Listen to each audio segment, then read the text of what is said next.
প্রিয় দর্শক বন্ধুরা, এই মুহূর্তের জন্য উঠে আসছে সর্বোচ্চ ন্যায়ালয় সুপ্রিম কোর্টের এসএসসি এসএলএসটি চাকরি বাতিল সংক্রান্ত মামলার একটি গুরুত্বপূর্ণ খবর আপডেট। বন্ধুরা, এই খবর থেকেই কি ব্যাপক স্বস্তির সংবাদটি উঠে আসছে? আসুন আমরা বিস্তারিত জেনে নেওয়ার চেষ্টা করি 2016 এসএলএসটি এসএসসি চাকরি বাতিল সংক্রান্ত মামলায় কি আর্জেন্ট আপডেট রয়েছে।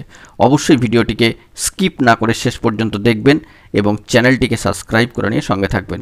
চলুন কথাবার্তা না বাড়িয়ে আমরা মেন টপিকে ফোকাস করে সম্পূর্ণ বিষয়টিকে জেনে নেওয়ার চেষ্টা করি। তো কার্যত আগামী 6 আগস্ট সর্বোচ্চ ন্যায়ালয়ের সুপ্রিম কোর্টে গুরুত্বপূর্ণ এসএসসি এসএলএসটি 2016 চাকরি বাতিল সংক্রান্ত মামলা শুনানির জন্য কিন্তু শিডিউল রয়েছে। তো শুনানি হবে কি হবে না সেই দিনই সংক্রান্ত এই বিষয়ে খবর উঠে এলেই কিন্তু আমরা সবটা তুলে ধরার চেষ্টা করব এবং ওই দিন যাবতীয় বক্তব্য ইতিমধ্যেই পেশ হচ্ছে, তার উপর নির্ভর করে কি শুনানি হবে না হবে এবং তাতে কি উঠে আসবে সেটা পরবর্তীকালের বিচার্য বিষয়। কিন্তু বর্তমান সিচুয়েশনে দাঁড়িয়ে ইতিমধ্যেই কিন্তু 5টি পক্ষের বক্তব্য 5 পাতার মধ্যে পেশ করতে হবে এই মর্মেই সর্বোচ্চ ন্যায়ালয়ের সুপ্রিম কোর্ট কিন্তু জানিয়েছিলেন এবং 5টি পক্ষের বক্তব্যকে 5 পাতার মধ্যে যে পেশ করতে হবে সেই মর্মে এবার মধ্যশিক্ষা পর্ষদ তাদের রিপোর্টে অবস্থান কিন্তু স্পষ্ট করল এবং তার জন্য 5 জন সম্মানীয় অ্যাডভোকেট সহ একটি কাউন্সিল কিন্তু গঠিত হয় এবং এরই মাঝখানে পর্ষদের রিপোর্ট জমার একটি গুরুত্বপূর্ণ খবর উঠে এসেছে সামাজিক গণমাধ্যমে, সামাজিক একটি চ্যানেলকে কেন্দ্র করে এবং সেখানে লক্ষ্য করা যাচ্ছে যে নিউজ 18 বাংলার খবরে উঠে আসছে এই 25,844 জনের চাকরিতে কার্যত কোনো অনিয়ম হয়নি। এবার কিন্তু এই স্বস্তির খবরটাই উঠে আসছে।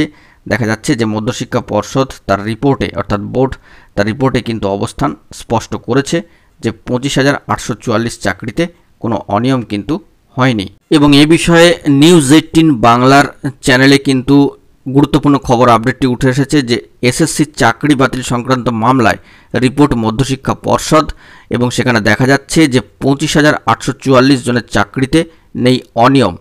সর্বোচ্চ ন্যায়ালয় সুপ্রিম কোর্টের রিপোর্ট মধ্যশিক্ষা পর্ষদ। তো কার্যত মধ্যশিক্ষা পর্ষদের এই রিপোর্ট থেকে বা এই বক্তব্য থেকে বা যে খবরটি উঠে এসছে তাতে করে কিন্তু 25,844 চাকরিতে কার্যত ক্লিন চিট এইটুকুই কিন্তু উঠে আসছে।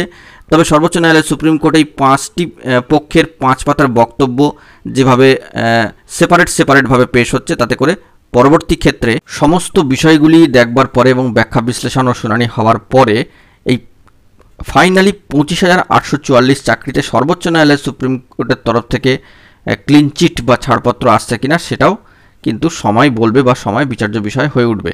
তো আপাতত মধ্যশিক্ষা পর্ষদের যে রিপোর্ট এবং তাতে করে এই 25,844 চাকরিতে কার্যত অনিয়ম নেই এমনটাই কিন্তু স্বস্তির সংবাদটি উঠে আসছে 2016 এসএলএসটিতে রিপোর্ট। এই গুরুত্বপূর্ণ খবর আপডেটটি এই মুহূর্তে উঠে আসলো।